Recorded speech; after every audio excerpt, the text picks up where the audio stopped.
And then I found myself in 2009 at a crossroad in life of I've got to figure something out. What is my career path going to be? And it was kind of I was coming from almost like a survivorship like angle. Like I was like, I can do this. I just need to work really hard. This is what I think I would be good at. This is what I would like to do. And there was just kind of this empowering moment of like, well, I've already had cancer 3 times. Surely I can figure this out, And so it truly was just a hard work Mm. mentality. And the hard work of just like sinking my feet in and just like had nothing to lose. I'm Julie B, and they don't teach this in business school. Hey there, I'm Julie B, and you're listening to They Don't Teach This in Business School, a podcast where we discuss business ownership lessons that are learned through experience, not in a classroom. Today, I'm really excited to welcome Neillie Butler to the show. She's the founder and president of Maria Me. And I'm just so looking forward to this conversation because I know she's going to bring a lot of valuable business lessons to the table, and it's just going to be a fun one. So, Neillie, welcome to the show. Thank you for being here. Well, thank you so much for having me. I'm thrilled to be on here. Yeah, absolutely. So let's just start it off with tell us about your business. Tell us about Maria Me and what you do there, and just give us the background on that. Okay, perfect. So Miami is a luxury wedding planning business. We're based in Birmingham, Alabama, where I was born and raised and where my family is. And we do luxury weddings all over the world. And we are hired by clients, usually across the country, and asked to handle every detail of these magical events. They're usually multi-day events for a wedding celebration. And so my team, no matter how far away from home we need to go, we plan every detail and then execute these high-end luxury events instead. Wow. So yeah, for something like that, I mean, it's if you've ever been married or been part of the wedding planning process, no matter how big your wedding or small your wedding is, it is a lot. And I can only imagine how much you rely on your team for that. So talk a little bit about your team and the dynamics and the kind of culture you have at Maria Me.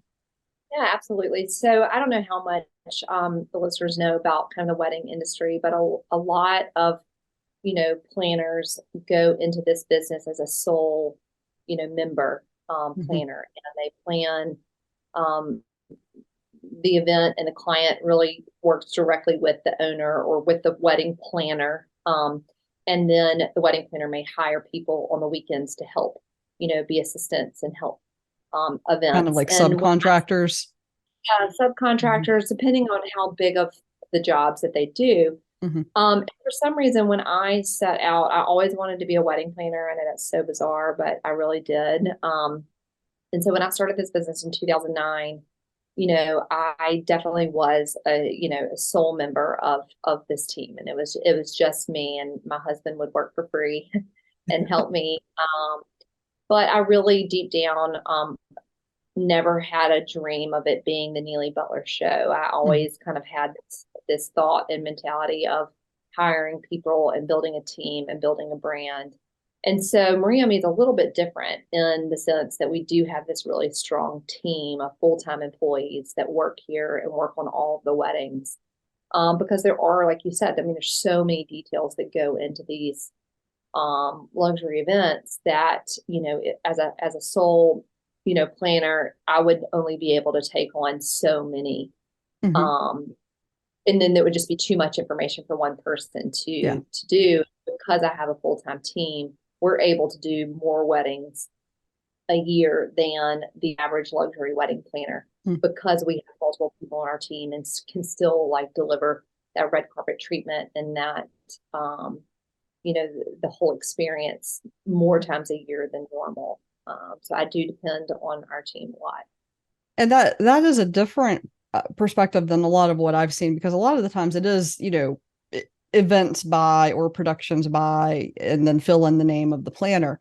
So what I'm just curious, why did you decide early on that it wasn't going to be, events by Neillie Butler? You wanted to have that team. What were the reasons behind wanting that from the start?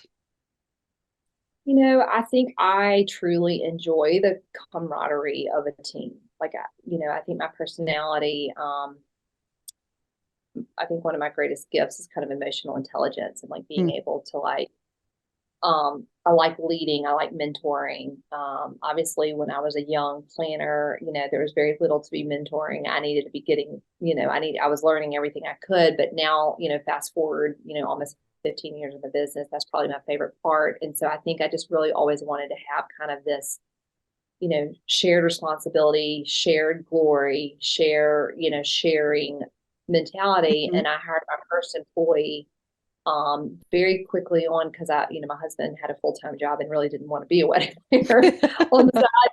And so when I finally had enough money to hire someone, Yeah. I quickly realized how much I loved that partnership. And she Mm, was straight out of college, young girl who, just was right by my side. And I quickly just really loved that team mhm. approach of like sharing the wins and sharing the hardships with. Yeah. And so that one employee led to the next employee, which led to the next. And I think I just truly began to really enjoy that team approach more than I think other people.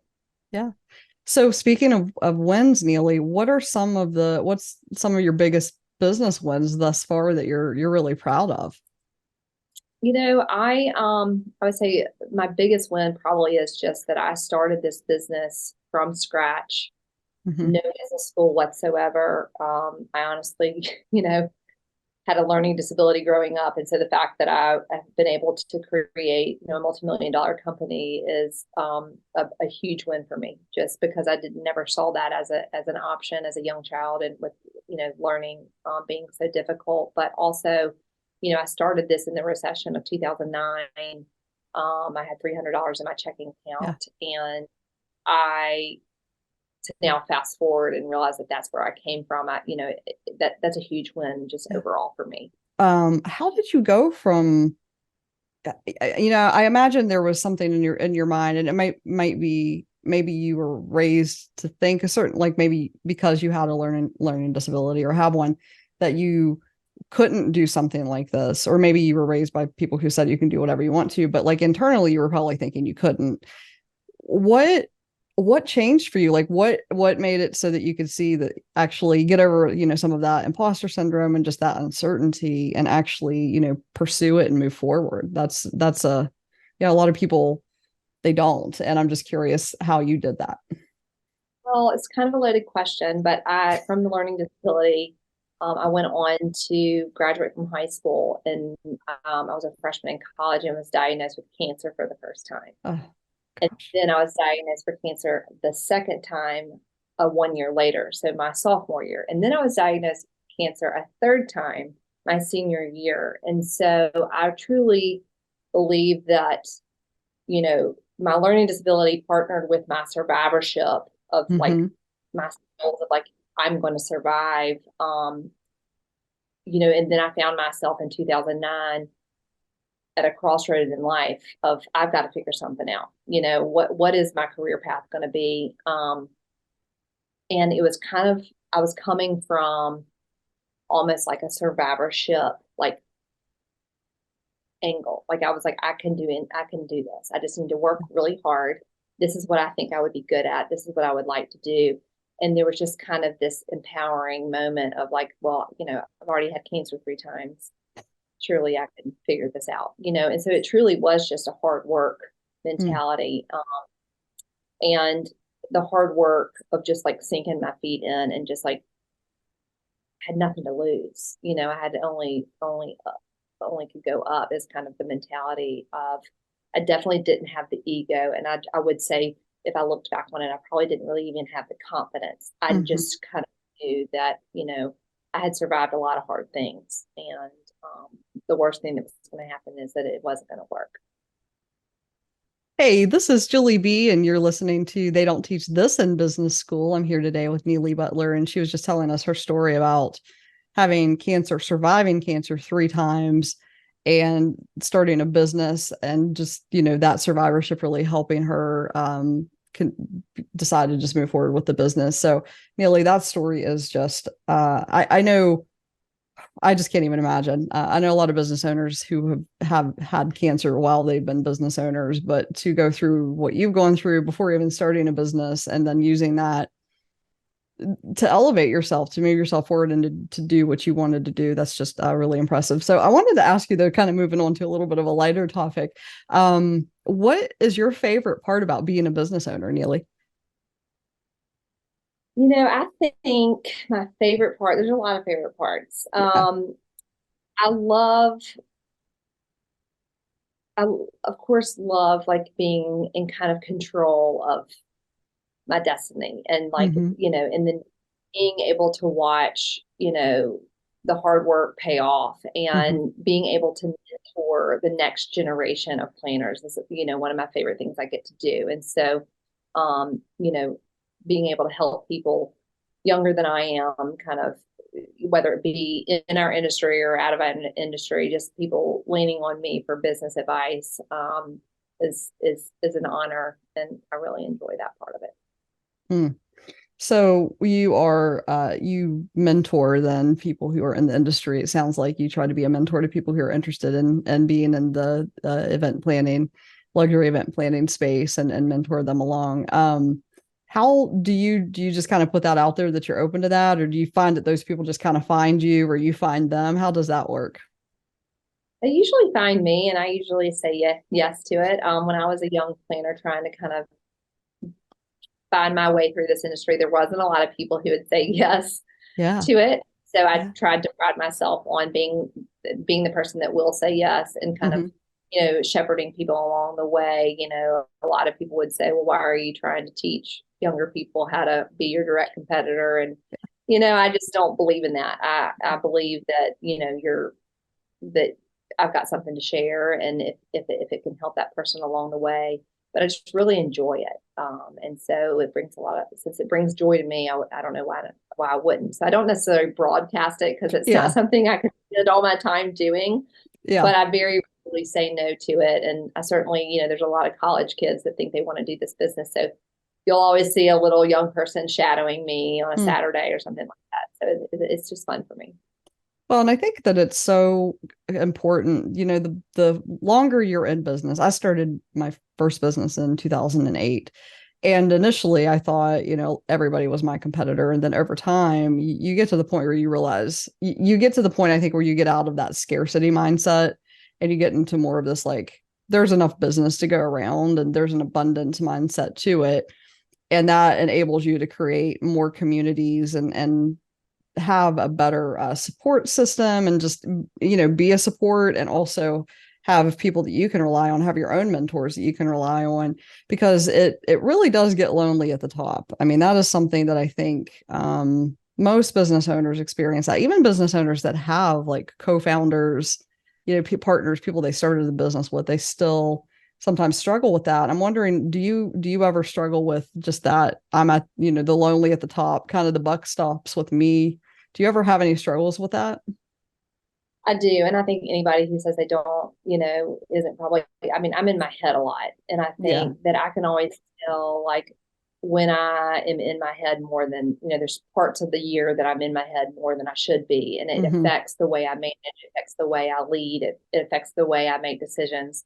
And so I have, when I get to that lonely spot, I definitely like pause and do the work that I need to do to either get out of my head or get back into, you know, enough of an ego or enough of Mm-hmm. confidence, I guess is a better word, to like really be able to be the best Yeah. founder I can be.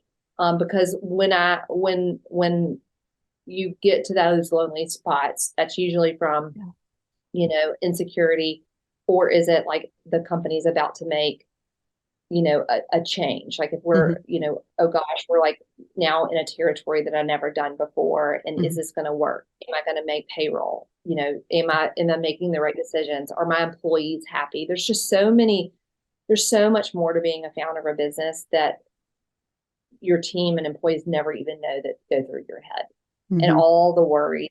Really, you want to be, I try and be a transparent owner and a transparent, founder, and include the team on discussions and things. But a lot of it, it's not their worry and it's not Yeah. their problem. And honestly, they don't need to know all of it. And so that's when I find myself the most lonely. And I usually either lean on, my husband, who's a great businessman, or, I also truly believe in coaching, and I truly Hmm. believe in, having resources like your podcast, that like if I Yeah. start feeling like, oh gosh, am I the only one in the world feeling like this? I can usually find some sort of resource that reminds me that I'm not, and kind of gives me some helpful advice to to to not, because I don't think you make great decisions when you stay in that lonely feeling for too long.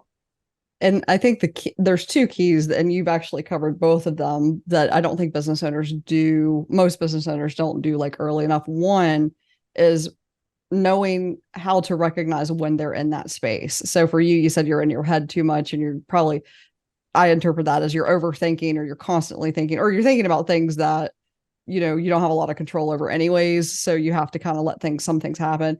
But then what do you do about it to get yourself out of that? And I think that is something that business owners, I talk about burnout a lot, and I kind of, it's similar to that, where you need to know what burnout looks like for you first of all, so you recognize you're in it. And then second of all, you need to have a plan to get out of it before it even happens, because it's going to happen. Like, you're going to get either lonely at the top, or you're going to go through burnout.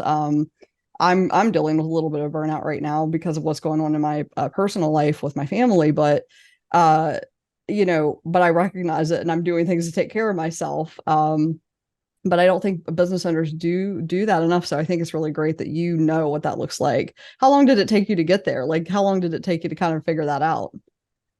Um, I mean, I would say most of my career. Still figuring I've it just out. got, yeah, I think it's an everyday thing. Yeah. I think I'm glad you brought up burnout, because for the first 10 years of my business, I was go, go, go all the time. It was all day long, all night long. It's the only thing I ever talked about. It's the only thing I focused on. And a lot of people older than me, and or even family around me, were like, "You're going to burn out. You're going to burn out." And I was like, "No, I'm not. No, I'm not. You don't know Yeah. me." And it's when personal life gets Hmm. hard, that's when I feel burnout. And Hmm. now, like you said, I didn't even know what burnout felt like. And then it was like a little harder to get motivated in the morning, a little bit harder to stay focused, a little bit harder to make clear, mindful decisions. Or like, I just want to go home. I had never had that Yeah. feeling before. I always wanted to be at work. And once you kind of recognize that, I think the key is, like, really, like you said, recognizing that that's a true thing, and then Hmm.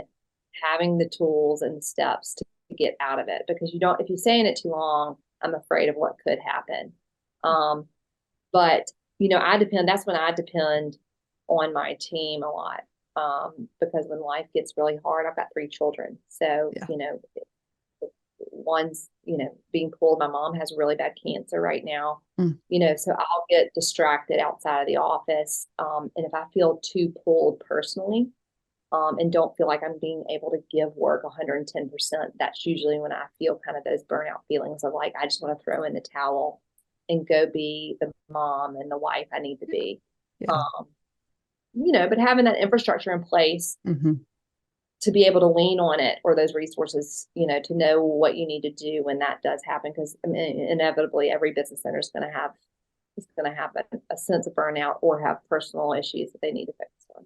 Yeah, it's interesting. I sent out an email a couple of weeks ago to my email list, and I asked them what 25% looks like for them. Like, I try to ask a question in every email I sent out, and the responses I got back were, I mean, they were fantastic, because there's this, most business owners really do want to go 110% like all the time, but inevitably something's going to happen that you've got to slow down a little bit. And I realized I was working at about 25% that week, and I was like, that would be a really good question to ask. But almost everybody, that not only did they answer like what they do, but they all gave a story about what made them figure that out. And it was almost always like a family, something unexpected happened in their family that they had to deal with. So I'm actually going to make that more of a push of like, plan what 25% looks like for you, or even 0% before you get there. Because I think that, sometimes you are just bouncing along and things are going fine, and then you're hit with something that you have to address, and it comes out of nowhere. So you've got to also be able to just dial it back as much as you need to make sure your business keeps running. Right, but you also don't have, as a business owner, you need to be prepared for that Yeah. because you're going to have the anxiety of like, oh gosh, Yeah.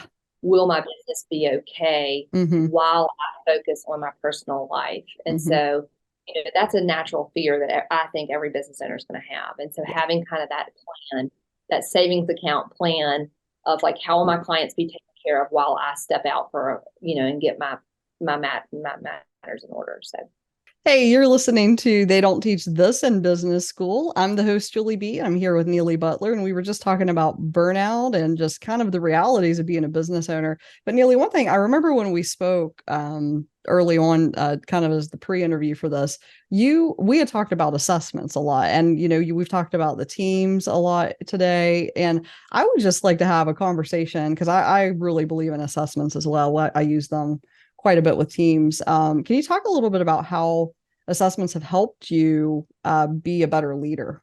I think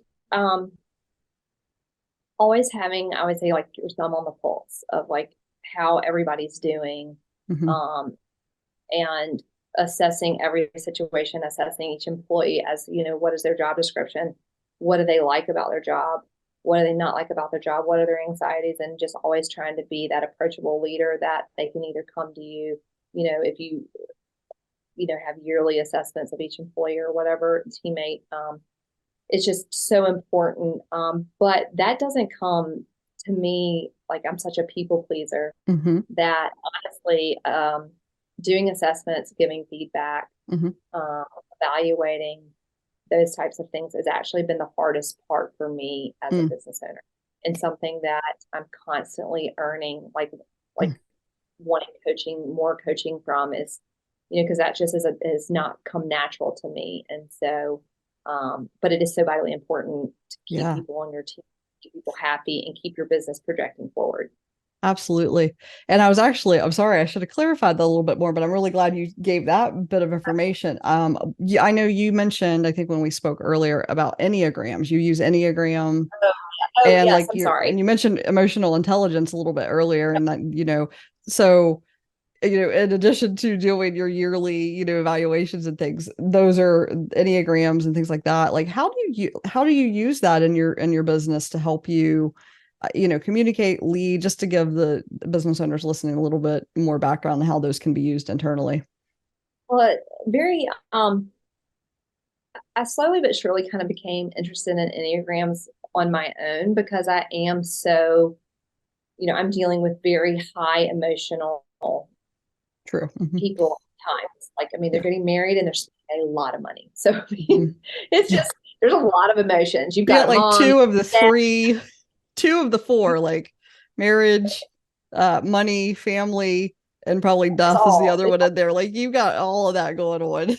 So my clients themselves are a Yes. ball full of anxiety. So, I like to say, I'm 95% therapist, 5% wedding planner, but um, so I started paying a lot of attention to kind of like what makes people tick. And like, you know, I have to read my client within the first week of them hiring me to know like, oh, she gets very anxious, or she's a slow decision maker, or why does she make this? Because if not, it's gonna be a really long year. And I need to be able to service them from an emotional standpoint just as Mm-hmm. well as like, and so I got really interested in Enneagrams. And then I started noticing on my team different personalities. And as the leader of a team, you're going to have a lot of different personalities on your team. And then you'll see that some work and some don't. And then it's kind of your job to make sure that everybody's like working together so that the Mm-hmm. ship keeps going forward. And so I actually had the Enneagram coach come in and give everybody kind of a test, and it was fascinating to Mm-hmm. see what the insecurities that a number six has, but the strengths that a number six can give to me, a number eight. And Mm-hmm. hence why my number two, that the coach was like, well, of course she's your number two, Mm-hmm. because she feeds all of your needs. Mm-hmm. And it was just really fascinating. And I think I'm very glad I did it. I'm very glad I did it. Yeah. And it's definitely something that I will continue to do and refresh the team on because they loved it. Do you have your clients take an Enneagram assessment? don't think I can do that quite yet. I sure wish that I I could. know. I was like, maybe that's like that's like 3.0 or Yeah, 4.0. there's always been the laughing joke that the next hire is going to be a full-time therapist to actually be on my team so that I can be like, okay, pause, time out. You can no longer plan. You're two in your head. You need to go down the hall. But anyway, it's a high emotional job, but Yeah. it's honestly my strength and I love it. So I have actually often thought like I want to give my clients an assessment before I want them to go through. I use the Big Five and a couple of other ones, and I'm like, I want them to take that before we work together so that I can know who I'm working with. So, you know, 100%. Maybe we can come up with a real like subtle way of doing that. like a real subtle way of like, okay, so you're just going to take this test. I mean, or this client intake form, this client intake Exactly. assessment. That's what Exactly. you can call it. So, Neillie, one question I love to ask business owners is how do you define success these days? Both both in business and then also for yourself personally. Okay, well, I don't know if I have the best answer for you because my therapist is actually asking me that same question Well, let's talk. every Let's day. let's talk it out, Neillie. Let's talk it out. Right. I know, because when is enough, Mm-hmm. right? Um, and that's I think the struggle. Like that's one thing that I don't like. I don't think you learn in business school, and I didn't go to business school. But when is enough enough? Like, are you satisfied? Are you successful? Because it's kind of like there to me there has been I'll reach a goal and it wasn't even a goal I set, but it's like, oh my gosh, I'm now doing weddings, of this level. That is success. Or is it the end of 2021 and the wedding industry was on fire in 2021 and it was the highest, profitable year that we've ever had as a company. Mm-hmm. But it was like, so yes, that was success. And is it because I've had the same team for years and they're all working seamlessly together? Or is it that the client has now hired me for her fifth daughter, that it's repeat business? I mean, that's Yeah. success. Yeah. Um, so, I don't know the whole answer for me because it's hard for me to say, is it a financial thing for me? Is it a power? Is it an Mm-hmm. ego? Is it the way it makes my company makes me feel when I get up in the morning? Yeah. And I don't know what it is, but I come to work every day trying to find it. What if that client down the road hires you to put on the wedding for uh her granddaughters? Would that be Would successful? would be successful, you Yeah. know. Yeah. You're building a legacy. Um, It sounds like there's like having a little bit like building a legacy of there's a legacy element to it there that I'm hearing. there is, and Hmm. the best part of it is like my very first client when I started this business was a sweet 16. It wasn't even a wedding, so I was willing to do anything. Hmm. And then I planned her wedding. That that child's I planned her wedding, and I just hosted her baby shower last week. Yeah. And to me, that's what that is a legacy, and to me, that's success. I had a bride that I love dearly working with. She was awesome. We planned an amazing wedding. She found herself wanting to start up a little business that I had already kind of Hmm. started on the side. I sold it to her. Hmm. She's now running her own business that I created. It's now hers. And then I mentor her every week. That to me is like a legacy of Yeah. success. So, just building a brand is Yeah. successful. So. Mm.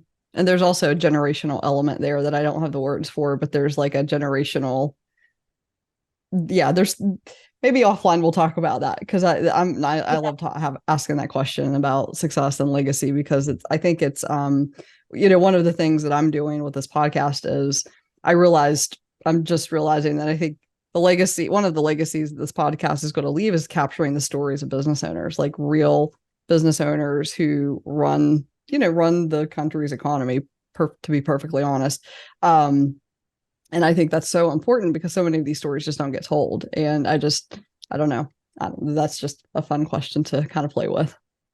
Honestly, you saying that, if you ask like when do I get my cup filled, my Mm-hmm. emotional cup, fulfilled. It's when I can walk into a room, I can walk into a resort, I'm at the airport. I've done so many weddings over the last 15 years that I run into my clients all over wherever I go. And they immediately come up and they're like, Neillie, and like I remember them and they remember me, and I'm like a part of their life forever. Yeah. And Maria, me, and they're like, introduce me to their children. And then we actually have a few little girls walking around on this planet now named Neillie, which they're all my clients. And so I'm like, talk about a legacy and making me feel good. I'd like to say they're not named after me, but I probably gave them some sort of idea. Neillie is not a normal name. That's not a common name. I mean, but it is just fun to see like being a part of such a like huge piece of their life. Is really cool. Well, Neillie, this has been such a great conversation, and I do have one more question I want to ask you. If you were going to teach a class in business school to future business owners or people who were thinking about becoming business owners, what do you think is the number one lesson you would want them to learn from your class?